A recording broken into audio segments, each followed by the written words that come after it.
This is a Film Stories original podcast. We made this. Hi, my name's Chris Owens. I played Jeffrey Spender on The X-Files, and I'm happy to be talking on the X-Cast.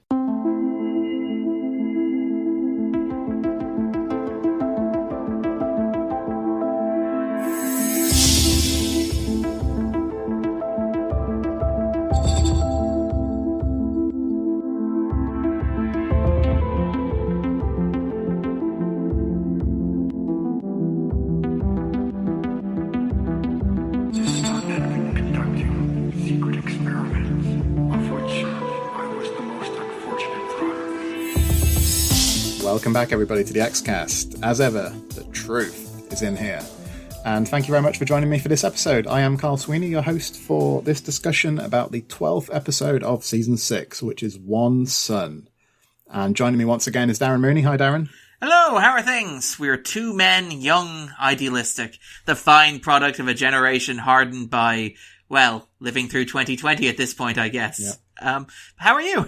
I'm all right. The less said about our retro hairdos, the better, I think. I think that's the reason they said the flashback stuff didn't work, wasn't it? I love that they say that, but they still kept the close-ups of, like, Peter Donnet walking towards the camera. There was only so much we could. It's like having actual character work would be too much, but we're still going to use the close-ups. Yeah. Those scenes haven't ever surfaced, or have they? Have we seen all those deleted scenes they talked about ever on the DVDs or anything like that? I don't think so, no. I haven't had as much time to do delving as I would have liked, but I don't think so. Yeah, I don't think so either. It'd be really great to see them one day if they resurface somewhere. Release the Spotnitz cut. Absolutely. Well, Spotnitz does say, doesn't he? There's some CGI work. He says, I'd love to go back and fix that. At the very end, it's the guy in the hangar, the rebel. They do shapeshifts and his eyes closed as well. Well, to be fair, I think Spotnitz, to give Spotnitz credit, he is generally quite self-effacing when it comes to stuff that doesn't work. I think he very famously said, for example, I think it was Tunguska, it might have been Terma, but I think it was Tunguska in the 4th season, where he said, like, that's one of the things that he most regrets. They were doing special effects work on the episode, and it came so close to the wire that they actually had to re-render it for the airing on the West Coast. So he's gone back and he said there are lots of special effects on the show that I would like to fix. And one of his big regrets is that, like, the East Coast people watching Tunguska saw an episode of The X-Files that was slightly different from the people watching on the West Coast, which I find fascinating. Okay, so in terms of One Son, which is another Chris Carter, Frank Spotnitz script, and this one is directed by Rob Bowman. Kim Manners was at the helm for part 1. This one was broadcast on the 14th of February, 1999. We didn't do any mailbag correspondence on the last episode, Darren, and we'll do it at the end of this episode, but would it surprise you if I tell you that, and this is for the whole two-parter that people were talking about, not just this episode, but opinion was all over the place. Some people really liked it, some people really weren't fond of it. Some in the middle, of course. Does it surprise you that there's a big split in opinion on this one? Not really. I mean, I think, like, even when we talked about Two Fathers last week, my opinion was wildly varied. Like, there were voices was like, I love this scene, I love this character, I love this beat, and it's like, yeah, but this other stuff doesn't work, and it's trying to crowd itself out. So I can absolutely see people responding to it and going, yes, the stuff that I love is so strong that I don't care about the other stuff whatsoever. I love it. Or the stuff that I think doesn't work drags the whole thing down, and, you know, therefore the whole thing doesn't work. And I can see it also containing elements that are massively controversial. I mean, you know, again, this is the thing where I described its use of, say, Mulder and Scully as 1 foot in, 1 foot out, which means that you piss off the people who, like, are willing to sacrifice Mulder and Scully in order to get better pacing, but you also end up pissing off the people who want Mulder and Scully to be essential to the resolution of what has essentially been the driving narrative force on the X-Files for the previous 5.5 seasons. So you end up, like, alienating people from different angles. And I imagine, like, when you say opinion is absolutely split, I can also see situations where what some people love about this two-parter is what others absolutely loathe about it as well. So, for example, particular character beats with Mulder. Like, there's one of the big character beats with Mulder in One Son I absolutely adore. I think it's clever. I think it's brilliant. I think it's organic. I think it fits with what we've been told about Mulder. But I can also see somebody who's looked at Mulder as a character saying, no, this is a betrayal of Mulder, it's a detail that undermines him. And even if it didn't undermine him, it's not given enough focus in the narrative to feel organic.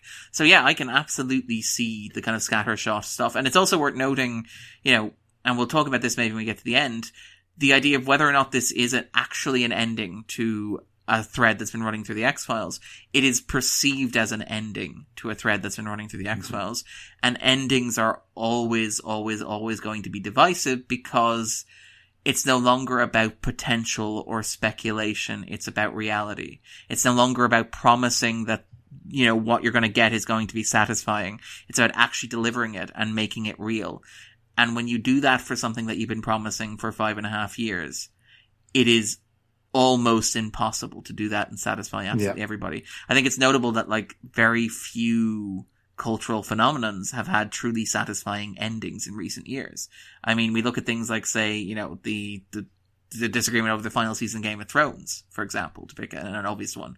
But there's a whole host of other ones as well where people have gone, or like even trilogy enders. So like Spider-Man 3 or X-Men 3 or, you know, arguably The Dark Knight Rises, Godfather Part 3, that sort of stuff where people go, no, this isn't the conclusion I want for the characters. It's almost an exception that an ending is as good as the run up to it. So something like Breaking Bad is probably the one big example in pop culture I can think of where people went, actually, yeah, that's pretty good. That makes sense. And it's worth noting that the guy responsible for the ending of Breaking Bad, Vince Gilligan, has admitted that he'd learned a lot about what not to do from some of the happenings on this show that we're talking about here. So I think that's interesting. It is. Well, Frank Spotnitz says very similar on the commentary track for this episode. He says that answering questions is a lot to follow in this particular instance, and it's just not as much fun as asking the questions and throwing all the balls up in the air, you know. But yeah, you're right on the feedback. We'll get into it at the end, but there is some of that. There's like, you know, I acknowledge this as a flaw of the episode, but it just doesn't bother me. Yeah. And then there'll be another comment which is fair. Yeah. This is the big thing, you know. No, I do that as well. Like that's nothing to be ashamed of. There are things that I adore that are like probably objectively severely flawed, but I don't care. Demolition Man is a masterpiece. Yeah. So I think there'll be some of that. I think like last week, there'll be some of that where we're going, you know, this bit's great, this was not so great. But I would bump this one up to a 7.5 from a 7 for me for last week. It quickens my pulse a bit more than part 1 does. I think it still suffers from some of the same issues. So we talked about the art, you know, the artless dialogue at certain points. But I just enjoy more of what we see here. So I enjoy, again, it's kind of uneven in some respects, but like the CSM Mulder exchange, I think has some great moments. I think the main issue and why it's only a 7.5 where there are lots of two-parters from earlier years where I'd go much higher, I do think it's a bit timid. So like the Syndicate die, but, you know, Smoking Man gets away, Fowley gets away, Krychek gets away. Yeah, everyone who has a name lives through this, basically, which is really frustrating. So like Spender dies and it's meant to be a hell of a moment, as Spotnitz calls it, but he's already been kind of shuffled off stage in the preceding scene. And not to spoil what's going to come down the line for like later seasons of the show, but did he, Carl? Did he really? So things like that. But Darren, how about you? Would you bump this up from a 6 or are you standing firm? I'd probably bump it up to a 6.5. And, you know, not to jump too far into discussion, the opening scene is a large part of that. Like that extra 0.5 comes from the teaser to the episode, which contains one of the images that I remember from the X-Files. It's one of the images that I associate with the show, and it's probably visually the most interesting thing about the two-parter. Because we talked last week about how much of this is shot in interiors and how much of it is kind of dull and how much of it is characters expositing at one another. And, you know, it's ironic that I'm talking about a scene that does take place inside the same hangar that they use so much in this two-parter as a whole. But at least that moment is visually interesting. So yeah, that gets it the extra 0.5. As much as these things are hard to quantify. So yeah, 6.5, say. Which is not great, but is also not terrible. Exactly, yes. Yeah, I agree. I'm slightly more sympathetic, but I agree. On IMDb, this is slightly more highly rated than Two Fathers was. It's a 9.0 for this one. And like I said last time, that will put it, you know, it's in the top 4 for the season. So it's highly rated over there. It's no Dreamland Part 2, Carl. Certainly not. Okay, Darren, so let's take a closer look at One Son.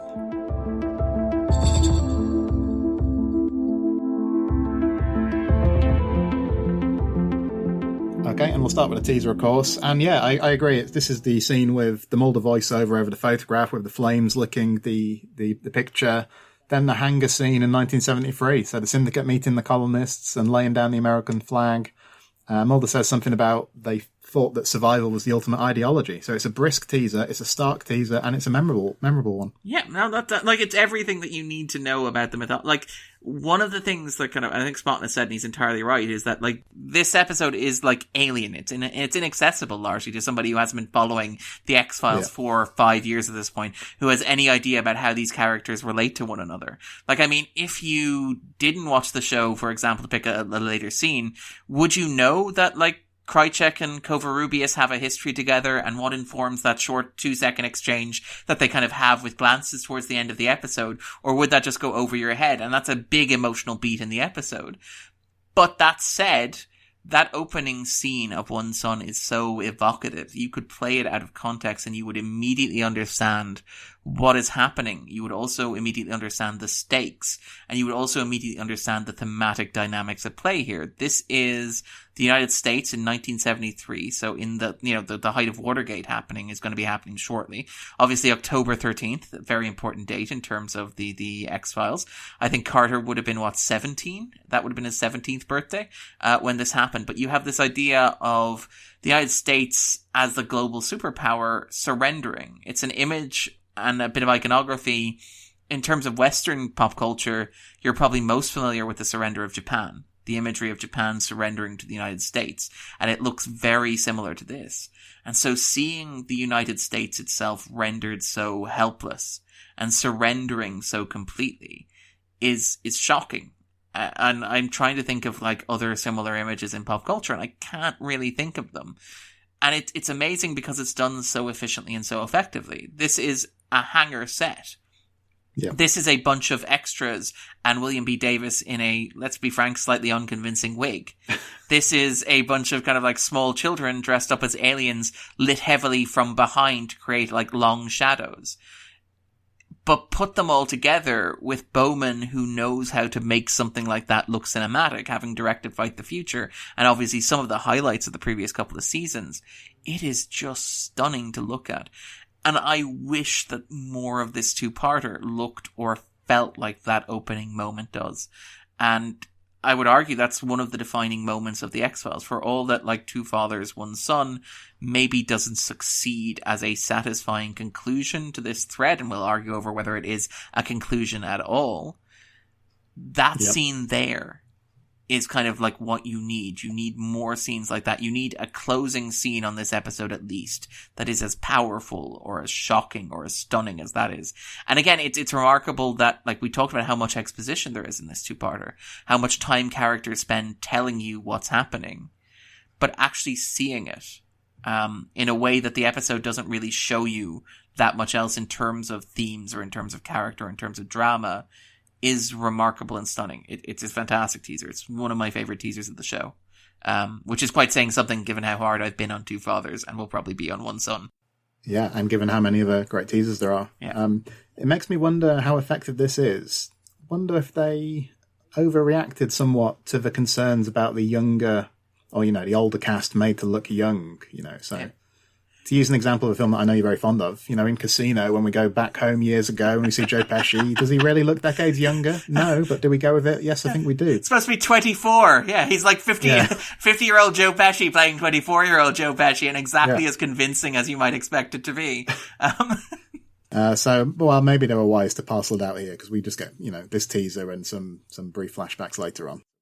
I mean, to be fair, it does also spare us a lot of exposition from that scene.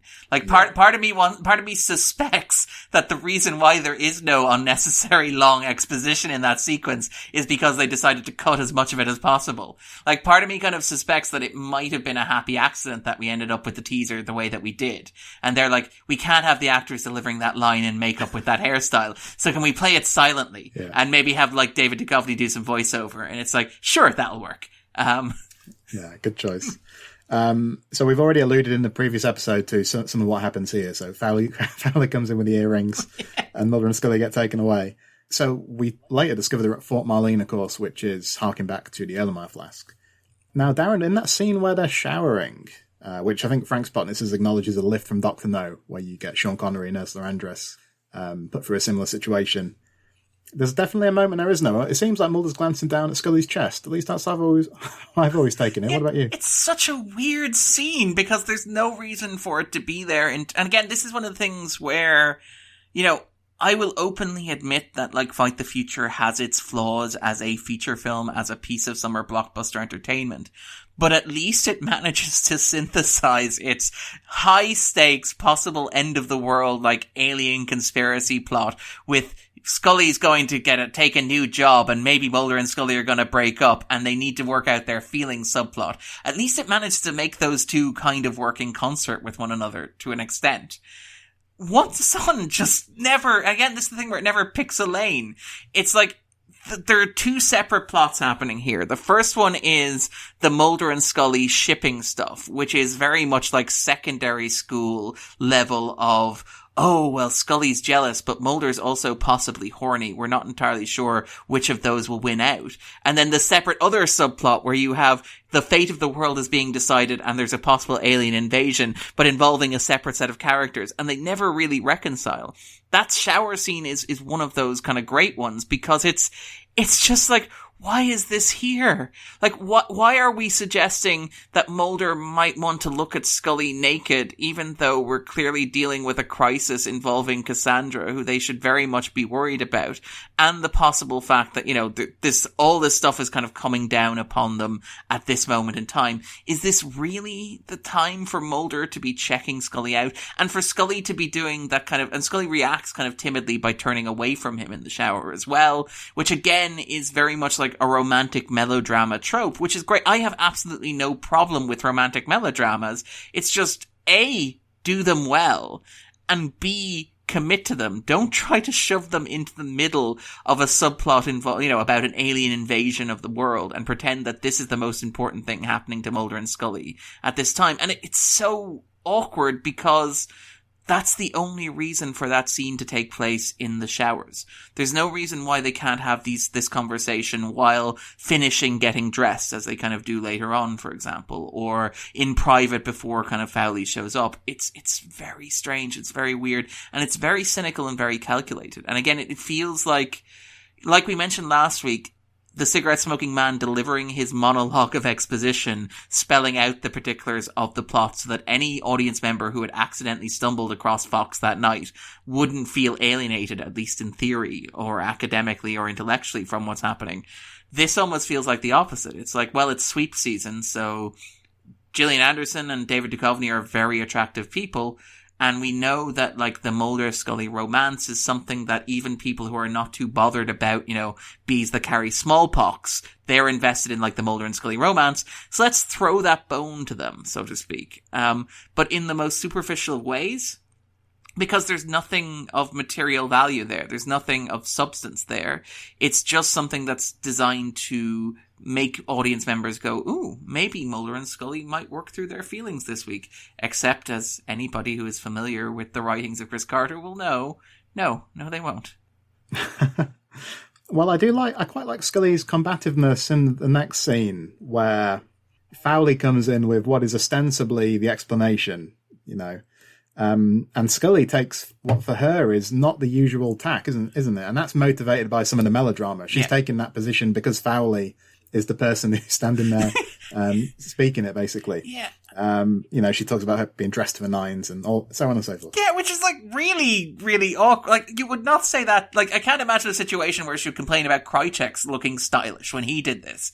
That's the thing, is that we talked last week about Foley, and my problem with Foley being that she is nothing but that melodrama, and she's a character who we are designed to hate because she might come between Mulder and Scully, and she's a plot obstacle for them to overcome, even though when she's gone, we know that the show's never going to put them together anyway, or it's not going to put them together explicitly anyway. So she's very much like a non-entity. And the fact that Foley doesn't exist outside of that somewhat makes it awful, because there's no dimensionality to her character. But I also think that, one of the other issues with Foley is that when you introduce her, you immediately almost reduce Scully to the foil for Foley. Where, Scully loses a lot of her agency and integrity and motivation. and instead becomes the jealous girlfriend or the jealous non-girlfriend or the jealous heterosexual life partner to Mulder. That doesn't really flatter Scully in any way at all. And I'm trying to think, do we ever see like a Mulder kind of proper equivalent outside of something like, say, Bad Blood? Like outside of, and in Bad Blood, it's very much kind of spoofing that kind of concept with the sheriff.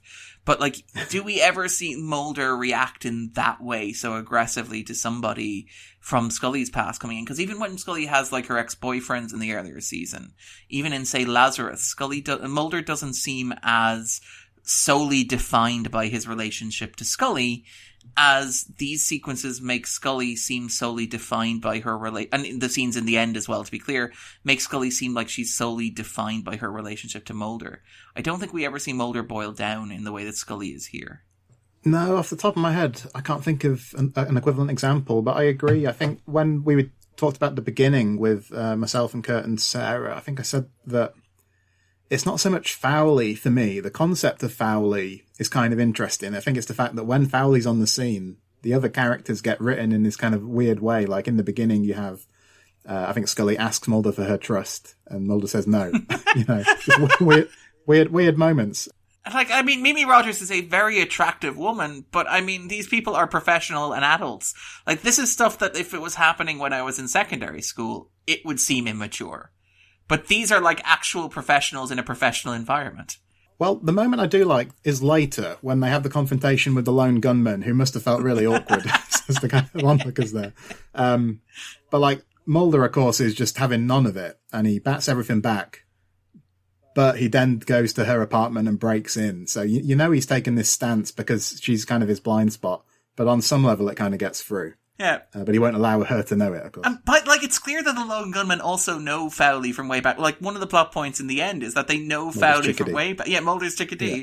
Like, it's, so it must be particularly awkward for them in that situation. Because Scully is the stranger butting in here. It's not like they're all strangers delving in. It's like, no, Scully is the outsider here.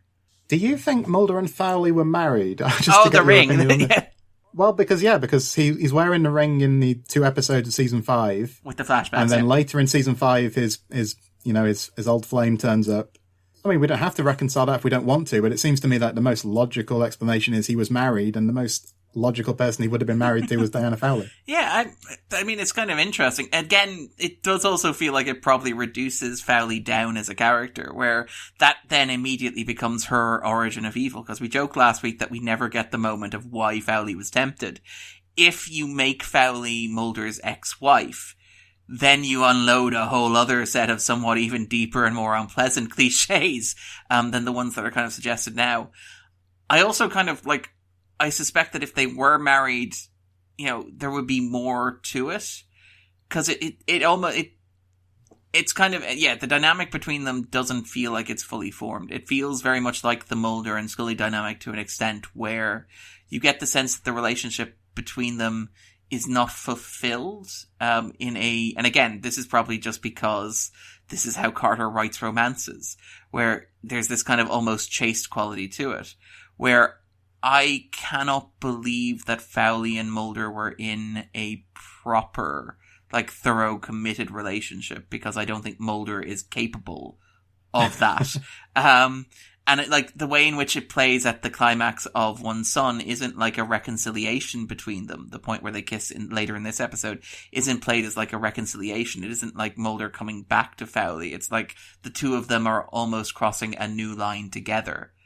So I don't know. I don't think I'd buy that. And I think in terms of development as well, it's obviously, famously, the wedding ring appears because Duchovny had just got married to Téa Leoni, and he thought it would be funny to use the flashback sequences and add this kind of continuity wrinkle. And they existed before Foley. Foley was added later on in the season. That may be so, but when you approached it as a text, you still have Mulder's wearing a ring, what's going on? But I think I did say in the beginning episode that, other explanations are available. Not everyone has to subscribe to that, of course, but it's one possible explanation. Do you believe it? Is that your fan? Is that your sort of your theory, your headcanon? I think it's the most likely. I don't spend a lot of time obsessing about it, and I agree with what you say about it. Listeners can't see, but Carl has a giant whiteboard behind him, and the word Foley and Mulder kind of circled and connected by what looks like a wedding ring illustration. There's also some red twine there as well. Yeah. Travelers question mark. I've been shamed. I don't know. Yeah, possibly. I don't know. I think it clearly didn't last very long, whatever happened. I just wanted to pick out one fleeting moment here. It's when the syndicate meet and the smoking man advises his colleagues, I think he says, let colonization begin. And one of the things, I'm going to read out Tony Black's comment at the end, and he says, like, this episode makes him feel like the sky is about to fall in. And for me, there are like fleeting moments where I kind of feel like that. Like, I love the way Bill Davis delivers that line about let colonization begin. Do you know what I mean? We get some bits of dialogue that work very nicely, but it's not always sustained. Yeah, I think like my big issue with Two Fathers, One Son is that it echoes, and apologies for bringing this into the X-Cast, but like, you know, on Millennium, that these, in some ways, the sister show to the X-Files, co-created by Chris Carter. At the end of the second season, you had the release of the Marlborough virus. And for listeners who are not familiar with Millennium, basically at the end of the second season, the world ended, is what happened. And over the course of that two-parter, you had this idea that there was a virus out there in the open and it had reached human populations. And in particular, it had reached America, and it was accelerating very, very quickly. And the wheels were coming off this thing as the train was flying down the track. And there are moments in Two Fathers and One Son, and particularly One Son, that seem to almost echo certain aspects of that, like, second season finale of Millennium. In particular, both stories open with the characters taken to a CDC facility. This kind of like, again, chrome-plated environment where they're hosed down and they're told that they are actually technically clean after being exposed to a deadly pathogen. And again, this idea of kind of the idea of colonization beginning, the idea that the conspiracy that you've been watching on the show is finally coming to fruition, is again suggested in Millennium, where it's suggested that the Millennium Group, even if they didn't directly cause the pandemic that's sweeping across the planet, they are manipulating it and controlling people through immunization of it. And my issue with Two Fathers, One Son is that if you look at that sense of apocalyptic dread and excitement that runs through the Fourth Horseman, The Time Is Now, the sense of everything is coming undone, you get a clear sense in Two Fathers and One Son that Carter, and again, to be absolutely clear, understandably, looked at those two episodes and said, there is no way we can go as far as they did. There is no way that we can push the world to the brink of destruction. There is no way we can actually show the collapse of civilization. Because one of the big issues with that second season finale of Millennium was that the show got renewed for a third season, and you watch the third season, and it's very clear that nobody working on the third season has any idea how to put the jack back in the box, so to speak. They've no idea how to lock the box that was opened with that finale. So when you watch Two Fathers and One Son, I get that sense of Carter almost having like vicariously lived through, or having to go and pick up the pieces after the second season finale of Millennium and going, there is only so far that I can escalate this. There is only so far that I can take this concept before it reaches breaking point, before it reaches a point at which the show cannot come back from, and I will have to deal with the consequences in the next episode, and I don't want to do that. And I'm thinking particularly of, say, the idea of let colonization begin. And it's the idea of this ticking clock, and the aliens are going to arrive.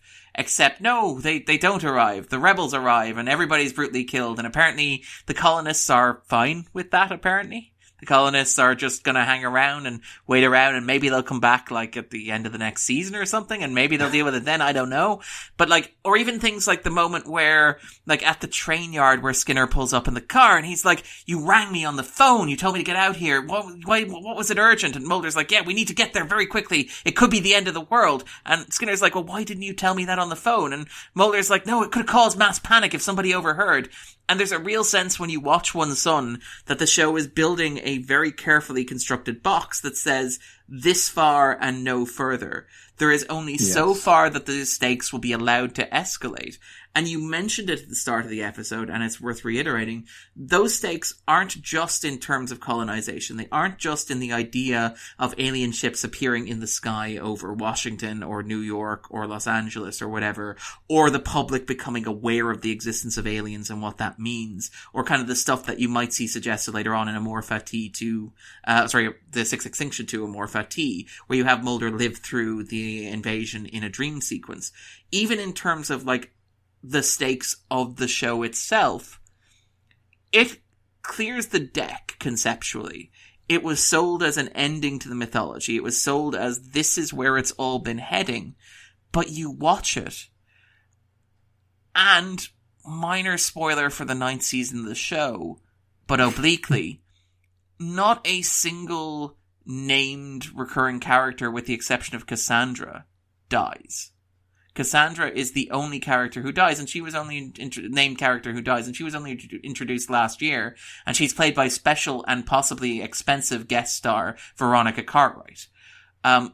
All the other named characters survive. CJB Spender, who only got his name last week, survives. Diana Fowley survives.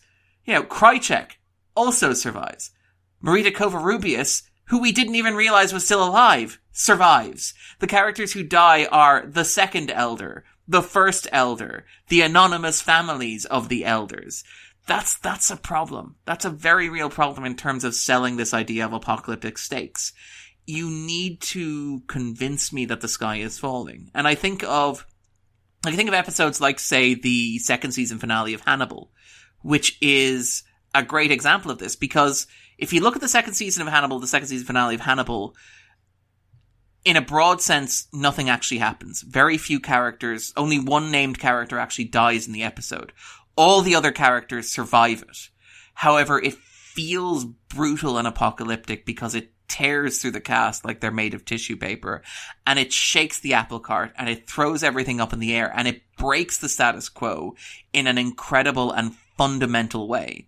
And indeed, notably, not to talk too much about it, but there's a ticking clock on the soundtrack.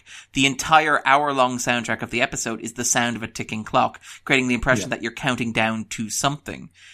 And my problem with One Son in particular is that while you get occasional lines like, no, let colonization begin, or the colonists are going to be here, or we have to get to this location to be saved while the rest of mankind burns, you never get any tangible sense of how this impacts anybody outside of your named group of characters, and none of the named group of characters ever die or suffer. To go back to that 2nd season finale, Millennium, they're abstract and they're weird, but you get sequences of strangers dying from this mysterious illness. You get sequences of families brutally dying and suffering horribly. You get moments where, the center cannot hold, and characters who have been working together all season come to boiling point, and the relationship between them shatters. You have a character who you love and have come to care for have a nervous breakdown that is set to Patti Smith's Horses. And all of this feels like the world is crumbling apart and falling apart, and nothing will be the same again. But you watch One Son, and I never, while watching it, believe that the next episode afterwards is going to be anything but Mulder and Scully work at the FBI and investigate weird stuff. That's a problem. And I don't buy it. I don't buy it at all. I felt similarly about the apocalyptic scenario in My Struggle 2, where you do get a bit more in that episode of how this is affecting people at the hospital and so on, but it's also seems kind of academic, and Scully works it out very quickly, and it doesn't generate the necessary dread. So yeah, I agree about One Son. Like I said at the outset, I think this episode does make my pulse a bit quicker than Two Fathers did. So when Mulder spies Marita in Fort Marlene, and he breaks into a jog. So at least we get some movement, don't we? We get a bit of sleep. I love his little kind of Tom Cruise, coming around the corner slide in his shoes that is 2 sizes too small. So yeah, I think Sponnet's talked about Rob. You kind of bigged up Rob Bowman on the commentary. I think Bowman, helped inject a bit of pace to things, and it's quite effective seeing Marita how she appears, isn't it? Yeah. In such a state, pale, the red eyes, and so on. Such a beautiful woman, and appearing in a very atypical way was effective, I think. Yeah, and again, I think we've talked on the podcast before about the thing with Covarrubias is that she was meant to be a bigger deal than she ended up being. Because I think Laurie Holden ended up getting cast in The Majestic opposite Jim Carrey. And when that happens, doing an appearance on The X-Files becomes a bit more of a secondary concern. So it's nice to see her again. And it does capture that sense of there's something going on, there's something uncomfortable. But it's also, part of me wonders if it's a bit too much in the episode. If it's do we need to bring her back for this, or is it just one element too many? Because again, she serves the same function that Cassandra served in Two Fathers, which is not even just info. It's like, let's get Mulder into this small room in a hospital or like sanitary or healthcare space and then exposit to him in secret. And it's like, we did this scene last episode and a lot of it is basically redundant information. It's very frustrating in that sense. I do think the later scenes with herself and Spender are quite interesting. But in terms of her use with Mulder, it feels very much, and again, the coincidence of, again, the conspirators who managed to organize this conspiracy dating back to 1973, but somehow just let Marita Covarrubias wander through the same secure environment where Mulder, who has a past history with her, is wandering anyway. It's all very strange. And it's all a sense of, well, we need to get to the exposition, so let's not worry about the mechanics involved. Yeah, very much so. Okay, so we talked about what happens with the gunmen, and Mulder goes off to Fowley's apartment and breaks in. And, of course, the cigarette smoking man turns up. He holds the smoking man at gunpoint, so obviously that evokes one breath, which is actually alluded to, in the text. I've been in this position once before, Agent Mulder, or whatever it says. And the difference is that Mulder didn't cock his gun in one breath, so this is a completely different situation. I do like this scene, Smoking Man's wolfish grin is on full display. We get the flashback to the hangar. All of it, they talk about Bill Mulder's objections to the plan and this kind of argument they have where Smoking Man's kind of like, we saved loads of lives, Yeah. And Mulder's not having none of it. You gave them your children, you gave them your wife, all of this. Spotnitz on the commentary says something interesting, which is like, is actually quite a compelling argument that the Smoking Man lays forward, because Spotnitz is kind of saying, well, what are the alternatives here? So on the face of it, if you, leaving to one side for a second, the sort of historical parallels here and so on, Spotnitz has got a point, hasn't he? Like the Smoking Man, you can understand their actions considering what they were up against. And not only that, like, I think that the reason why it works as well as it does is because in most cases like this, when you have a villain show up and make his big self-justifying rant and speech, your hero's immediate response is, you're full of crap. And Mulder typically pulls that. Mulder's a master of the you're full of crap response to the cigarette smoking man talking nonsense. I think what really works in One Son is that it needles Mulder.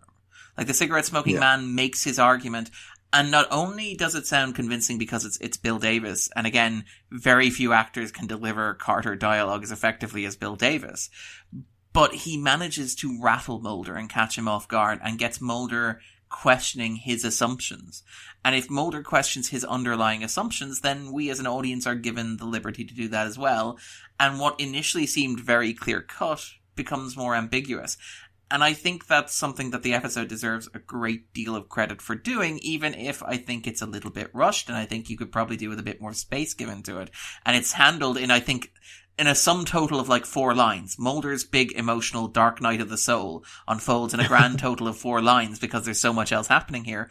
But I admire that it's there, and I admire that the show went there with that character, and I think that it serves that theme and that approach to the cigarette smoking man relatively well, because I think I mentioned back in Two Fathers, but the cigarette smoking man here is actually a character. He's not that caricature that he can be. He's not that supervillain that he can be. Yeah. He is somebody who actually has motivation for what he's doing, is allowed a degree of complexity and nuance, and is even allowed a little bit of sympathy in that. I think that, like, later on when you get that scene between the cigarette smoking man and Cassandra, you are meant to believe that the cigarette smoking man might be capable of compassion for her. That the reason that he can't kill her isn't just because he wants to save his own skin, or even because, he wants to use her for hybridization. It's also because he actually loves her on some level, even after everything that's happened. And I don't think that's something you could believe about the smoking man even a season and a half later, for example. And I like that the episode goes there. And I think that, like, allowing him to get under Mulder's skin does a lot of the heavy lifting there, and is necessary and smart, and is one of the better parts of the episode, I think. Yeah, I really like the scene, but even then, within the scene, you've got lines which kind of make me chuckle. And it's an affectionate chuckle, but it's stuff like when the smoking man's like, you see, the alien fetus would give us the alien genome, that kind of thing. But I think it's in good hands, though, isn't it? William B. Davis is, he's up for the challenge. Yeah. Well, that's it. Like, I mean, because it's when you talk about, like, this is the thing, this is the problem with explaining X-Files mythology, and we kind of alluded to it on Two Sons, where you say words like purity control, the project, colonization, the plan. That's grand, but it's when, the alien fetus to synthesize the alien genome, and it's like, that's just nonsense. That's just Star Trek talk. And, like, I like Star Trek talk. I love Star Trek talk. But Star Trek talk is not what I tune into the X-Files for. It doesn't fit. And it feels like the show is trying to paper over stuff and try to, like, spell it out in ways that the audience can process as, oh, this is sci-fi stuff. So that's what's happening is just clearly generic sci-fi stuff. And it's like, no, the heart of what made the X-Files great was never really sci-fi stuff. What made the X-Files great was the kind of, like, Oedipal family, like, Godfather-style drama. It was the allegory and the metaphor for, American society coming out of the 70s. That was the heart of the show. But when you have lines like, the alien fetus and the alien genome to make a human hybrid, that all just feels like you're missing the point. It's like, that's not where the heart of this episode is. This episode should be a story about the broken Spender family, because the most interesting characters in it are C.G.B. Spender, Jeffrey Spender, and Cassandra Spender. They're the characters who have, like, actual arcs, motivations, and development in this story. So tell us about that family. Tell us the story about how they broke apart. Tell us the story of how they're trying to come back together. And tell us the story about how their failure to come together dooms the United States or America or everybody in it. And instead, it's like, no, we're going to explain to you that the purity that was referenced in Erlenmeyer Flask is the same as the black oil that's been appearing since Apocrypha and Paper Maru, because that's what's really important right now, Yeah. Let's talk a bit more about Mulder's Dark Night of the Soul then, because, after Smoking Man gives him the paper, the slip of paper and all that, and then when Foley turns up, and we don't know exactly how long he's been sat there, I don't think. It could have been a while. Which doesn't really sell the idea that we're working on a clock here, to be fair. I like it. I think it's atmospheric and moody, but it does undermine this idea of having a ticking clock to colonization. So Foley kisses Mulder and embraces him when he talks about, being at the Air Force Base when it all begins and saving themselves, basically.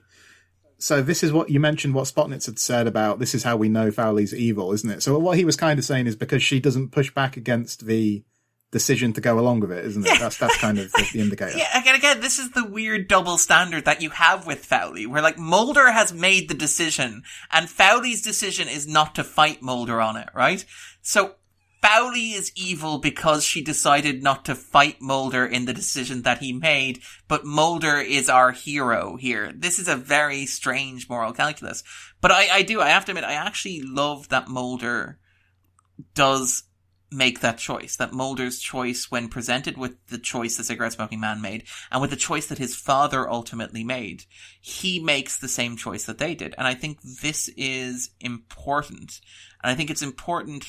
And it's, again, probably going to go off on a tangent here, but I think it's important for reasons that are important of themselves, which is the X-Files is fundamentally a story about generational failure. And it's this idea about the relationship between fathers and sons. Obviously, we're talking about, like, two fathers and one son. Mm-hmm. And it's notable that the show takes as many cues as it does from, 1970s cinemas, particularly, say, Star Wars, which is the quintessential story about fathers and sons and the relationship between them.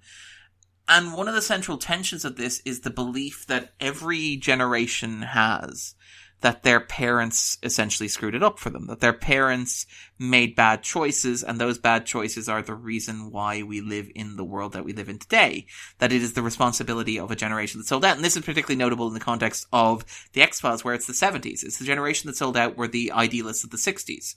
Who came out of the 60s were that countercultural movement, the anti-war movement, the free love movement, the people who wanted to change American society, and then who kind of settled down and got jobs and became part of the establishment, who had what I think Bill Mulder describes as buy-in. They became part of the system. And the anger that, like, their children felt towards them for betraying those principles they associated with the 60s. And I think what's fascinating is that inevitably every generation reaches that point where they say, no, I'm confronted with a choice. I will make the right choice. I will make a better choice than my parents did. And then there's a moment of realization, well, actually, no, my parents pushed as far as they could. And they made a choice that was a human choice to make. And I think it's notable when we get to Star Wars, which is a touchstone here. One of the big divisive issues for Star Wars fans was the presentation of Luke Skywalker in The Last Jedi, which is exactly that arc, which is Luke was the child who rebelled against his father, who wanted to save the universe and the galaxy and make it a better place. And then as he got older, he became detached, he became cynical, he realized that he couldn't save the entire universe himself, and so he cut himself off from the Force, and he sent himself into exile, and he became kind of disillusioned, he became bitter, and I think there's something interesting in that, because it confronts this idea that moment where you go, oh, I'm old, I'm the man, I'm the establishment. I'm the thing that I was growing up railing against. I'm the crook. I'm the guy who doesn't understand how things are, man. That sort of thing. I am the man, basically. And I think that's important. I think that's clever. And I think it's very introspective of the show. And it's notable in the case of Mulder, because Mulder has always been a child of privilege. Mulder has always come from a life of luxury. He has always been protected in absolutely everything that he's done. His family live in Martha's Vineyard. They're implied to be very wealthy independently. Repeatedly throughout the show, he's protected from consequences of his actions because the cigarette-smoking man either is his father or has an emotional attachment to his father. And so Mulder never has to face any consequences for what he does. And it's notable, you watch how he interacts with, say, Skinner, and there's a real arrogance to Mulder because he's never had to confront that. And throughout the show, it's always been Scully who pays for Mulder's choices. So, when Mulder refused to give up the X-Files in the second season, who was it who was punished? It was Scully who was punished for that. Mulder just had to have the horror of having Scully taken away. And I'm sure that was awful, but it also didn't scar him psychologically and physically in the way that it did Scully. It didn't profoundly alter the course of his life in the way that it did for Scully. And I think there's a surprising amount of honesty in One Son, where you have the three male characters, the three sons, Mulder, Krycek, and Spender, all basically make that same choice. They're all presented with everything's going to hell. What do? You try and save the people close to you. Jeffrey tries to save his mother Cassandra, and there's the moment when he's confronted by Covarrubias, and he says, stay away from me. I can't help you. And it's only when she says, oh, I can tell you where your mother is. I can help you out with that. He's like, okay, fine. I'll protect you, but only because it's in my interest. I'm not going to act out of the goodness of my heart. By the way, implicitly, Mulder also left Covarrubias there as well. It's worth noting. Mulder also threw her, abandoned her at the first point that it became inconvenient to do so.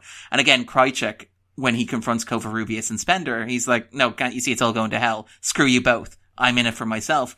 I think it's most interesting that Mulder, who we associate as the hero of this narrative, makes that choice. It's like, okay, the world is ending. I'm going to protect Scully and myself. I'm going to go there. And I think it happens throughout the episode where you have this idea of self-interest from characters, even characters who should know better or who we would assume would know better. Like, say, Foley, for example.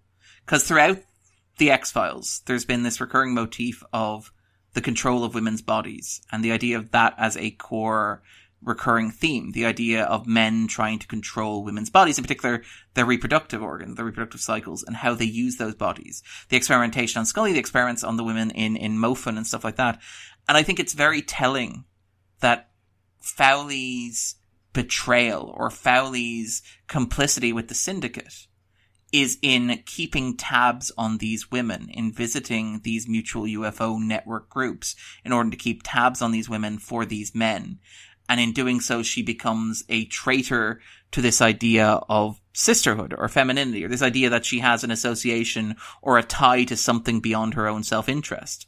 And that is what dooms her. That's a fundamental failure on her part. I think it's telling that Scully ends up being the moral compass of One Son. It's Scully who snaps Mulder out of us. And Cassandra Spender, arguably, because she's not acting out of self-interest. She wants to be killed for the good of everybody else. Yeah. And I think it's telling that, it's the women in those stories, with the exception of Foley, and Foley's betrayal is explicitly gendered. It's Foley is bad because she was spying on women. She betrayed other women. She couldn't think of anything beyond herself. And in doing so, she becomes a counterpart to the male characters, like Mulder, like Spender, like Krychek. So I think there is something fascinating there in terms of like gendered readings of the X-Files. That it is Cassandra. Because Cassandra, yes, she's like, kill me, spare humanity. Stop thinking of yourself, stop thinking of myself. Make a decision that is genuinely good. To go back to Mulder's Dark Night of the Soul, though, isn't the problem that you've used the comparison of Luke Skywalker in The Last Jedi? Now, obviously, there he gets the entire film. Yeah, that's fair. We explore what's happened with Luke. Here, it's 4 or 5 minutes? It's 4 lines. It's literally 4 lines. It's like, Fowley, come with me. We'll be safe. And Mulder's like, what? And Scully's like, what are you talking about? It's like, yeah, that was silly. Never mind. Let's look past that. Yeah. Well, I think the building blocks are there. Like I said, I think in the first episode, Scully snaps him out of it, and then they're off doing something which is meant to be meaningful. But another part of the problem is what they're doing actually that meaningful? Because they go and shoot at that train, but I don't think they actually accomplish much beyond that, do they? Like, my favorite part is that you don't actually see them. They're like, we need to get to this place as quickly as possible. And then we fade to black and it's just like, oh, well, I guess they arrived too late. It's like, yeah, but you don't see them arrive. Like, that's really frustrating about it, is that, like, there's this urgency. It's arguably the only really urgent scene in the episode. Like, it's like Mulder and Scully and Skinner getting in the car. It's like, we have to get there as quickly as possible. and then you might as well fade to black and just have 3 days later. It's like, well, can you explain why all these bodies are burnt? And it's like, well, guess we didn't get there quick enough. Yeah. We went to the wrong hangar. Then we had to ask for directions. It was really uncomfortable. Yeah. Because like Spotnet says on that commentary track again, it was a really good commentary track, by the way. People should check it out. Like, the Kim Manners one is a bit more, there's a few good nuggets in there. But Spotnet's is a good listen. And he's saying that it's actually really striking what we did with Mulder here, but not a lot of people picked up on it at the time. And I think arguably the reason people didn't pick up on it is because not enough was made of it. Yeah, about 30 seconds of screen time combined, to be absolutely fair. Now, to be fair, it is worth noting that the show comes back to this idea repeatedly. You could argue, and again, I don't think the show ever does it right, but it's one of those things, and again, this is one of the things where I worry I'm going to upset particular listeners, and I apologize in advance for this.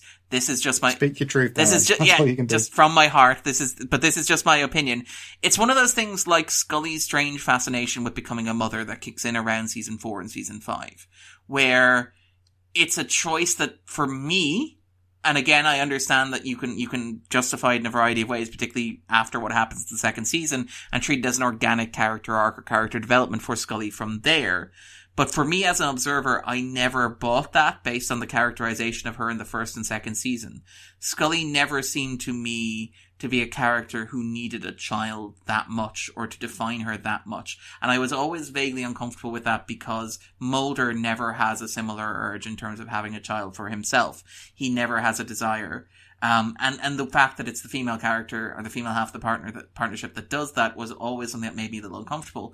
But that said, the 4th and 5th season hammer that character element so thoroughly, so consistently, and so repeatedly that by the time we get to, say, the 8th season, I'm like, okay, I wasn't sold on this idea back in the 4th and 5th season.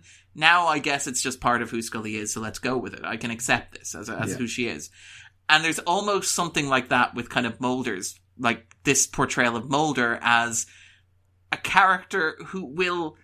For somebody who is incredibly self-righteous and, like, at his best, incredibly empathic and sympathetic and compassionate to those who are victimized and hurting, and very fond of raging against the authorities and very fond of, like, shaking his fist at the sky and asking heaven to curse him.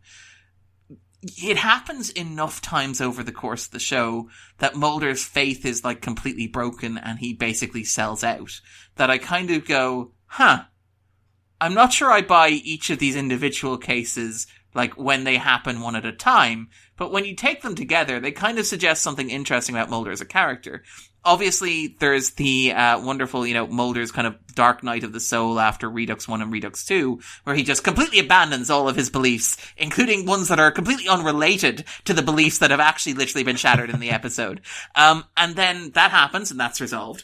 There's here... where it's like, sure, we know that you have been, like, trying to expose the conspiracy and trying to bring us all down, but in the end, wouldn't you really like to come and be part of us as the world ends? And Mulder's like, actually, yeah, when I'm confronted with the inevitability of the destruction of the human race, I kind of would like to do that, so let's do that. And then in The Truth as well, where when Mulder is confronted with the date of colonization, the enormity of colonization, he kind of just rolls over and gives up.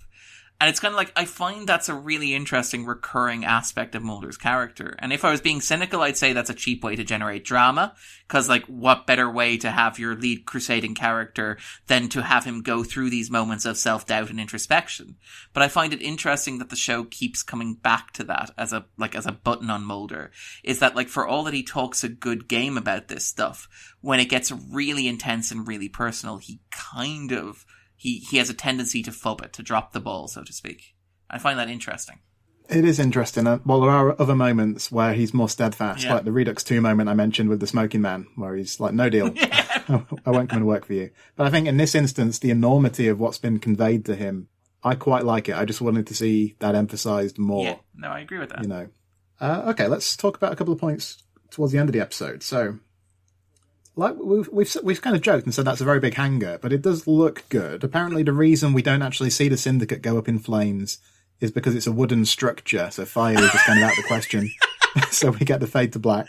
So I think the issue I have with the scene is that it's just a little too convenient how the Smoky Man and Foley kind of just back away and you know get clear of all the action before it gets going. Yeah, I mean, well, to be fair, there's a long history of the aliens, despite being able to apparently like travel in space and materialize and beam themselves up and down, not really kind of watching all the exits. It's a major point, I think, in Paperclip as well in the third season, where it's like, okay, well, we're going to shine a light through the mine shaft. Should we watch the other exits? Nah, it'll be grand, it'll be fine. I do kind of love the randomness of the cigarette smoking man just wandering over to meet Foley and being like, okay, guess we better cream it, better cheese it, quick, back away very slowly, reverse out gently, don't honk, whatever you do, don't honk. Yeah.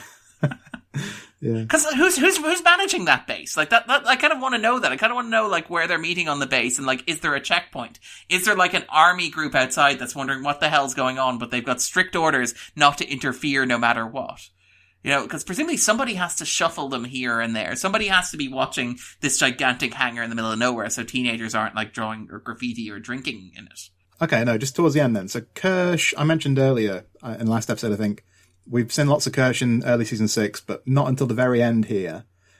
Spender taking responsibility, putting back on the X-Files and all this, and Mulder being very enigmatic when Kirsch kind of questions him. So I just don't feel the real kind of catharsis here of the comparable scene in Ascension, for example, where the X-Files are reopened, or the end of Fight the Future, where we see the telegram, the X-Files are going to be reopened.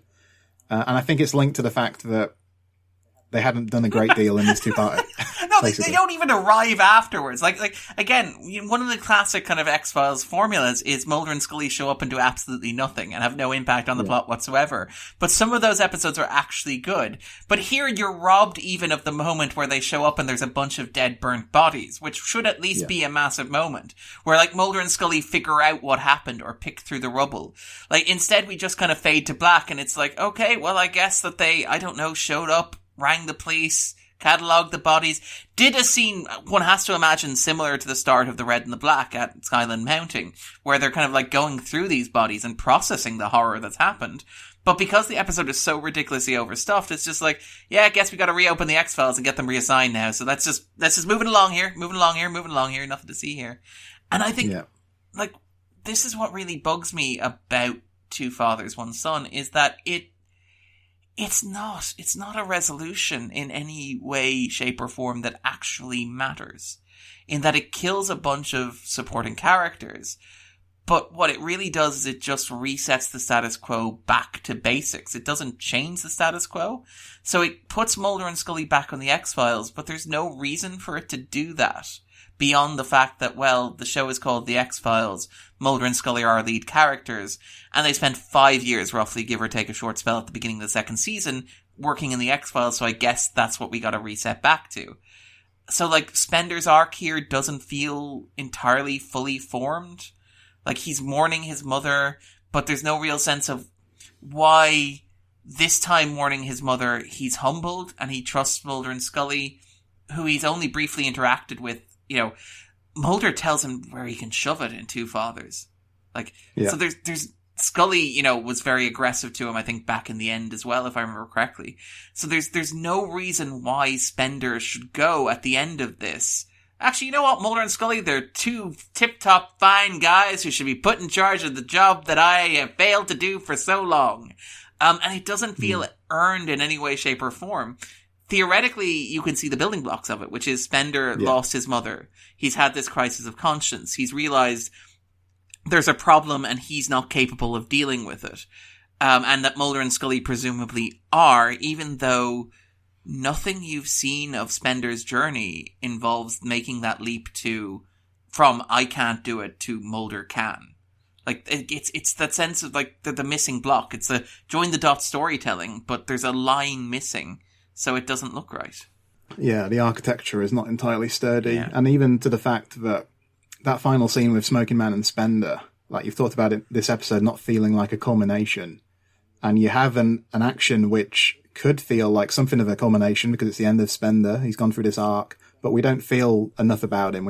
He's not embedded enough in this series. So what it actually plays as is more like it attests to the continuing menace of the cigarette smoking man as something that's going to run on through the series as we know it will. And the tidying, like, it's very much, it's sorting, like, that's, when you watch Two Fathers, One Son, it's a reset. It's the show going back to, well, we want Mulder and Scully in the basement, we want a conspiracy that is just the cigarette smoking man being ominous, so let's just clear the detritus out of the way. Spender doesn't really fit in this version of the show anymore, so let's just kill him off until we come up with a reason to bring him back later on for some reason. And, like, when I watch One Son, like, I find myself asking, the cigarette smoking man shot Spender in the X-Files office. Does that mean that, did they find Spender in the X-Files office? Does that mean the next episode is opening in a crime scene or a place where a person was recently murdered? Because the show does not support that in any way, shape, or form. And like later on, given the revelations about what happened to Spender, you're like, okay, so no, maybe they didn't find him in the basement, possibly, I don't know. But like, was there a heap of blood, or was it properly cleaned? Did nobody find it a bit odd that Spender just like mysteriously disappeared? Like, there's a whole host of stuff here that's just left dangling. And the entire premise of it hinges on the idea, well, look, you guys want the X-Files. The X-Files are Mulder and Scully investigate aliens and conspiracies, and there's an ominous cigarette-smoking man. By the end of One Son, we've reached a point where we can do that again. There's not going to be any more X-Files light. There's not going to be as many conspirators. There's not going to be anything about smallpox and bees. That's what you want, right? That's what you want from the show. Let's go forward. Let's go with that. So don't ask any questions about the mechanics of how any of this works in any substantial way. And let's just roll forward, because nothing here is satisfying. I mean, even ignoring what we find out later on in, say, episodes like the 8th season, or when we find out, like, what the colonists are doing now. What are the colonists doing after Two Fathers, One Son? Because, like, the central tension of the episode is the colonists are gonna arrive and shit is gonna get real. But the cliffhanger is, oh no, the colonists didn't arrive. The rebels arrived instead. And they just made shit real for this very small group of people.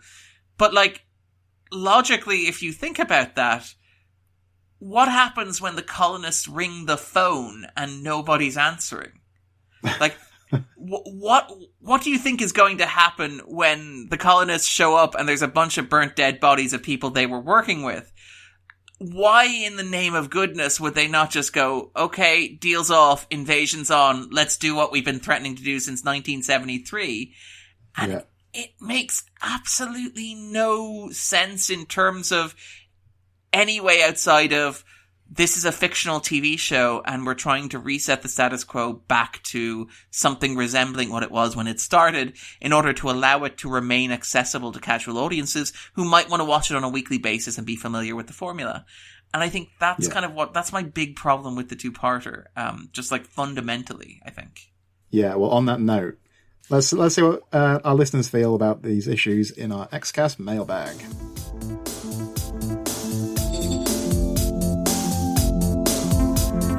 So yeah, we had some good stuff in, and some, fairly lengthy responses, Darren. So just jump in with whatever takes you fancy here. So Christian Ponce says, when I was a teenager, the episodes were released in Argentina And Christian, sorry if I've mispronounced your surname. I'm not sure of the correct pronunciation. The episodes were released in Argentina many months later than in the US, so I printed the synopses from the official website and kept them in an envelope to read in case of emergency. I really like that idea. Brilliant. I love that. That's great. Luckily, it was not necessary, and I really enjoyed watching them on television. Today, I feel that they arrive in a strange season and with the mythology perhaps a little tired, but the last time I saw them, I enjoyed them like the first time. I would love for someone to upload all those deleted scenes to the internet. For me, it also works as one of the 3 ideal endings for the X-Files, which are continuous and not exclusive. It is the end of the macro plot, the conspiracy finished like an action movie or a thriller. Then there will be something more minimalist with the search for the hero closing in closure. And finally, an open ending and definitive closing of the character arcs in Requiem. For better or for worse, after that there are another 4 seasons. So, I do like, and not to get too much into this, because I know that you're going to be with me for Biogenesis, as is Tony, hopefully, and that trilogy. And then beyond that, we've got things like Closure coming up. But I do like some of the weirder kind of offshoots the mythology gets into, which I think you probably wouldn't get into if they hadn't have moved things the way they did in this 2-part. Yeah, no, like I think one of the most interesting and underrated episodes of the 7th season, not to jump too far ahead, is the fact that it is this weird zombie season of television where you can tell that a lot of people working on it kind of like want the show to end is a very strong way of putting it. That is probably a bit unfair, but expect the show to end and are kind of like expecting it to glide into closing.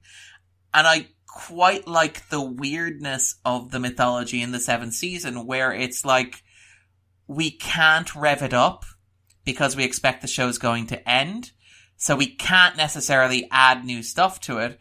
We also can't push it forward narratively because, well, we wrote this as a dead end. So it just kind of drifts idly and in ways that allow the creative team to do very, very interesting things with it. Like Biogenesis and the kind of like the Amorpha T, the Sixth Extinction kind of 2-parter, they're flawed episodes of television, but they are fascinating and they're interesting and they're bold. And I think they're probably stronger than this 2-parter. And I think they're stronger than this 2-parter because this 2-parter basically clears the bush. It burns it down or it machetes its way through it. So that you have that space to do this weird stuff that wouldn't fit otherwise because everybody would be asking, but what about colonization? What about the colonists? What about the rebels? What about Cassandra Spender? And I like that. It reminds me again, apologies for all the Scorsese references because I just did a season of Scorsese. But there was a wonderful article written by Richard Brody about like how important it was for Scorsese to win the Oscar for The Departed, even if he thought The Departed wasn't one of Scorsese's best films, because it was the end of something for Scorsese. And it meant that afterwards he could do whatever he wanted. He could do things not because he felt the need for external vindication or because he felt like he had to win the praise of the people around him or because he felt obligated to. He could do them because they interest him. And so he could do interesting projects like Silence, like Hugo. He could do like his Rolling Stones documentary and things like that. And, you know, not to stretch the analogy too far, but I think Biogenesis is very much Chris Carter's Rolling Stones documentary when it comes to mythology episodes. Well, if The Departed is Scorsese's Give Me an Oscar, well, he made, Gangs of New York, The Aviator, which kind of are in that arena, then, aren't there Chris Carter episodes like Triangle, where it seems like it's like, give me an Emmy? Yeah, fair point, actually, to be fair. And he kind of works it, he kind of earns it, I think. I like Triangle a great deal more than IMDb, and that is all I am going to say on the matter now. Cathy Glinski says, I know this 2-parter wraps up the mythology as we've known it, but for me it's all about the MSR. What a rollercoaster ride. We go from Mulder blatantly showing off for Scully on the basketball court, to her exasperation over him not wanting to investigate what should be important to him, the return of Cassandra Spender, which briefly puts them on the same page, to the return of Diana Fowley, which has the potential to tear them apart for good. As painful as their exchange at the gunman's lair is, they both show that they're not willing to consider an end without each other, but there's still enormous tension. Even though Scully tells Kirsch not to rule Mulder out, we know it will take some time to rebuild that trust. This is some of my favourite angst of the series. So I think that's probably a good example of what we were saying at the outset, where the things that people like in this episode aren't always the same things. Yeah. No, absolutely. And I think that whatever you enjoy, like, again, this is one of the things where as a critic, I'm like, yep, sure, I'm critical about things. But in the end, if you enjoy something more than I do, which one of the two of us has had a better experience of it, really, when it comes down to it. And I think that, yeah, there is something, I think Cathy's right there. Like, I have a lot less patience for the kind of angsty stuff there. I love me some good Mulder and Scully angst. I just don't, for me, this isn't kind of what I want from Mulder and Scully angst, you know? I want something like Detour, which is a bit more kind of fun and playful if you're going to do that angle, as opposed to the stuff that you get with Foley, which is very much kind of archetypal, other woman kind of stuff going on. Okay, so just to exemplify what I was saying about, you know, opinion was all over the place. So from Paige Schechter, so the context here is I had posted, is this one of the greatest mythology two-parters? I tried to be a bit kind of leading and provocative. Is it, Carl? Is it really? Yeah. So Paige's response was, it's about as far away from one of the greatest mythology two-parters as it could be for me. Convenient endings for both the Syndicate and one of the worst penned characters on the show, Jeffrey Spender. The powers that be were tired of the mythology, and it showed. Time was that the mythology episodes were the ones we waited every week to see. That seemed to end after the movie.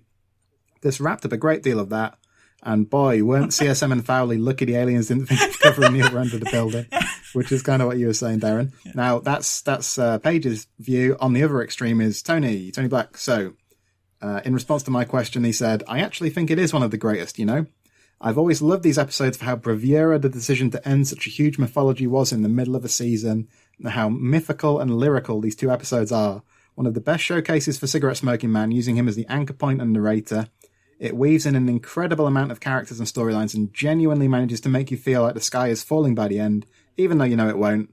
Sure, Mulder and Scully are passengers in the narrative, and there is a world of debate I look forward to hearing you guys discuss about how Mulder essentially gives up and decides to let the apocalypse happen, but this is a minor issue for me.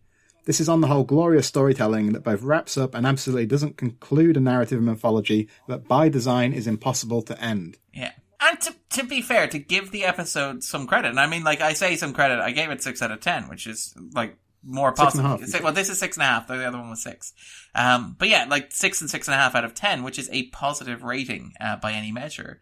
I do think that this is a much more satisfying conclusion to the mythology, as much as it is a conclusion to the mythology, than, say, The Truth, or My Struggle For, God forbid, when we get to those.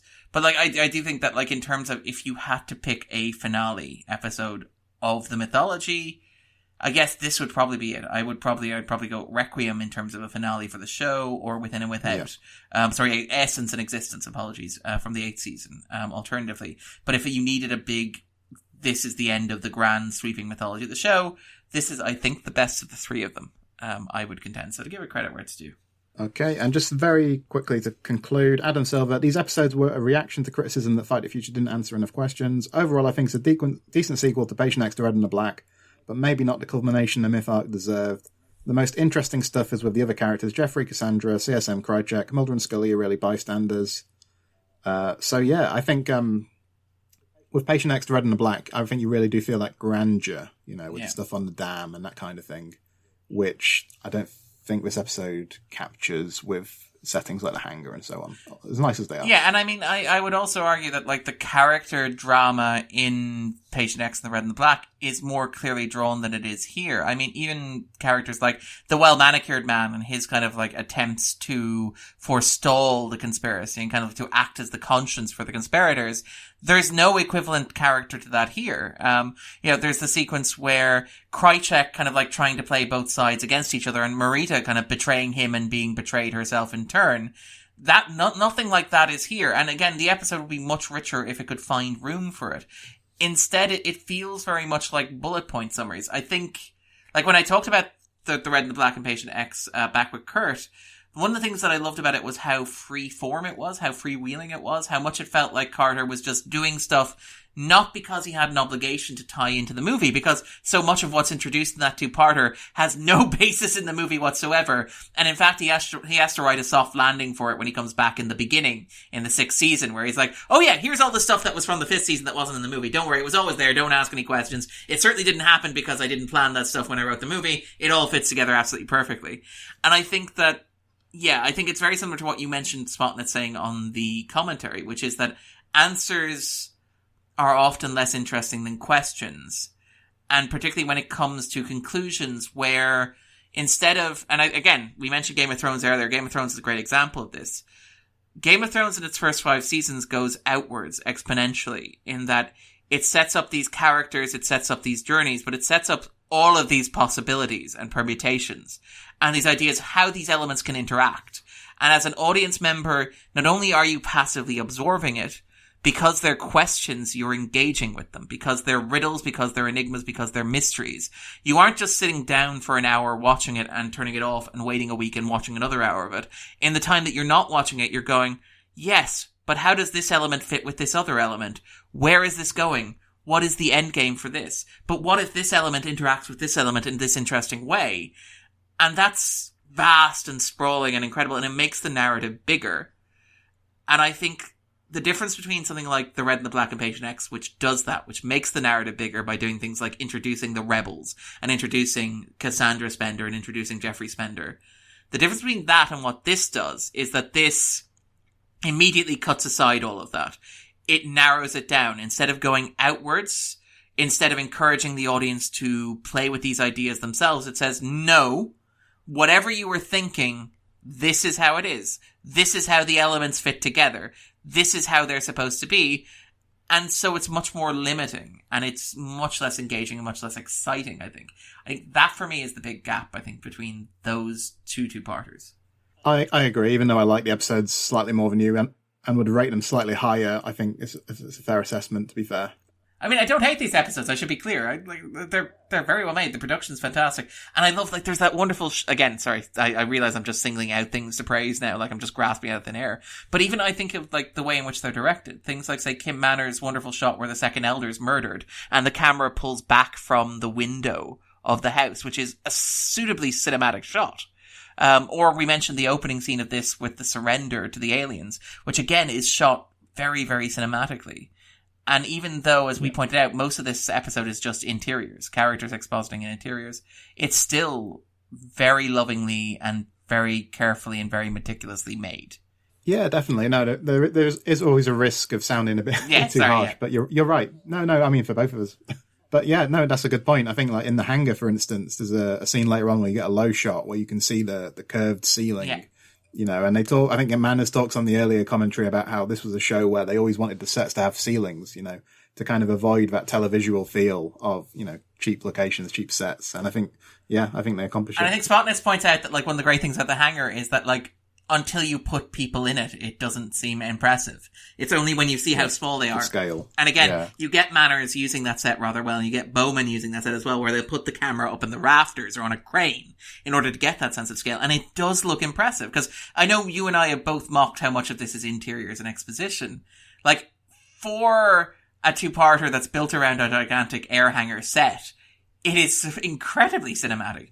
It's almost, again, I think of Ben Wheatley's as a Free Fire, where the entire movie unfolds in a warehouse. Yeah. It's not quite that extreme, but there are elements that are kind of impressive like that, I think. Okay, Darren, to conclude, just remind us where we can find you and what you're up to online. Yeah, so I am all over the place. I'm everywhere you want to be. You can find me online at Twitter, Darren_Mooney. I co-host a podcast called The 250 with my good friend Andrew Quinn, where we discuss movies on IMDb's top 250 movies of all time. Unfortunately, we haven't planned far enough in advance that I know what we are doing next week. But I assure you that whatever it is, it's going to be brilliant and fantastic, and we hope that you'll listen. I also write for The Escapist, which is a website that is focused on pop culture, particularly gaming, although I do film and television coverage. On there, I do articles called In the Frame, which publish on Monday and Friday, but I also contribute video reviews and video essays to their YouTube channel, and if you want to check those out, I would wholeheartedly recommend it. We're actually trying to build up the subscriber base, which is quite interesting and quite daunting and quite terrifying, if we're being frank, because it's hey, I have a responsibility now to build this up. So if you want to pop over and say hello, I would really, really appreciate that. It would mean a lot to me. Very, very cool, Darren. I've read a few of the articles. I haven't checked out the videos, so that's on my to-do list now. The editing, again, not the voiceover is terrible and the writing is questionable at best, but the video editing by the wonderful Omar Ahmed is the guy who does all my video editing. He's fantastic. Unequivocally recommend him in terms of craft and technique. They're stunning to watch. I get them back and I'm I hate the voice. The guy who's talking should shut up a bit and just let the video editor do his thing, because the editing is actually really clever and really fun and brings a lot of life and energy to it. So I'm very thrilled to be doing that with him. It's incredible. Great stuff. Good to know, Darren. Thank you. Just quickly, I'm on Twitter at CKJ Sweeney. The Xcast is on Twitter at the X_cast. If you are on Facebook and you'd like to join our group, it's X-Files Basement, the Xcast podcast fan group. And we also have an Instagram account as well. That's all for this episode. So always remember, listeners, until next time, trust no one. Elsewhere on We Made This. Pick a disc. It definitely fits like I think there's a danger zone in a few ways for Teen Girl, where we try to write songs that sound like a band from the 90s that we like. And this one is just like, it was our attempt at like kind of a slacker rock thing. And I still like it, but I don't think it ever fit with us live. It never quite hit the right vibe live. I still like it on the album. But yeah, that was a lot of fun because we brought in our buddy Alex to play guitar on the noise part in the middle, which I really loved. And he actually did some really cool slide guitar for Snow Cones that we kept off because we liked it as a simpler song.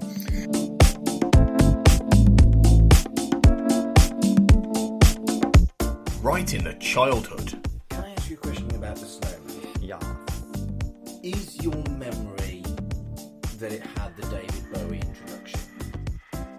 No. Have you seen the David Bowie introduction? I don't remember the David Bowie. Are you aware of the David Bowie introduction? Now, yes. So, the boy is David Bowie. No way. The boy is David Bowie.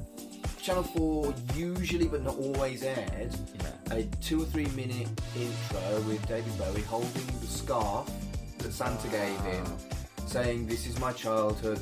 I'm going to tell you a story about a special moment in my life." We dig music. I am amazed this made top 10. Oh, it's really good. I really am. I do not remember what this is like Exactly. at all. My only comment when I was actually listening to it is bit nothingy. I think it's really good, although it does suspiciously sound a lot like Sting's Shape of My Heart.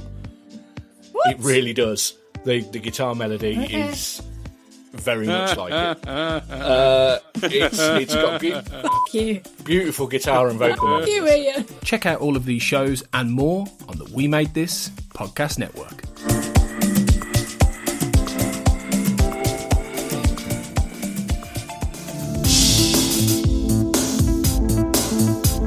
The Xcast and X-Files podcast was created by Tony Black and is produced and hosted by Carl Sweeney, Sarah Blair and Kurt North. You can find the podcast on Twitter at the X_cast, on Facebook by typing in the Xcast, and in our group, X-Files Basement, the Xcast podcast fan group, and on Instagram at the Xcast pod. Don't forget, you can support the show by becoming a member on Patreon. Our patrons get early access to episodes, behind-the-scenes chats with our hosts and a thriving community of X-Files, and other premium interviews and specials. To find out more and subscribe, you can go to patreon.com/thexcast. That's patreon.com/thexcast. We are also part of the We Made This podcast network, full of popular culture shows, including our Millennium series, The Time Is Now. You can find all of our shows at our website, wemadethispod.com, or via Twitter at wemadethispod. Thanks for listening and keep watching the skies.